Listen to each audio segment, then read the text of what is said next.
Saudara, mantan Mendikbudristek Nadiem Makarim divonis bersalah dalam kasus dugaan korupsi pengadaan Chromebook dan dihukum 10 tahun penjara.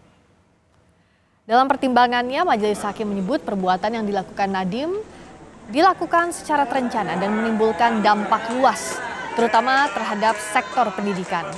Selain 10 tahun penjara, Hakim juga menghukum Nadiem membayar denda 1 miliar rupiah, subsidiar 190 hari kurungan dan uang pengganti 809 miliar rupiah.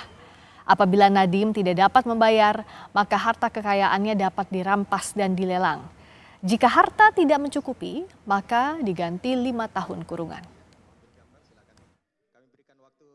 Terdakwa Nadiem Anwar Makarim telah terbukti secara sah dan meyakinkan bersalah melakukan tindak pidana korupsi yang dilakukan secara bersama-sama sebagaimana dalam dakwaan subsidiar. 4.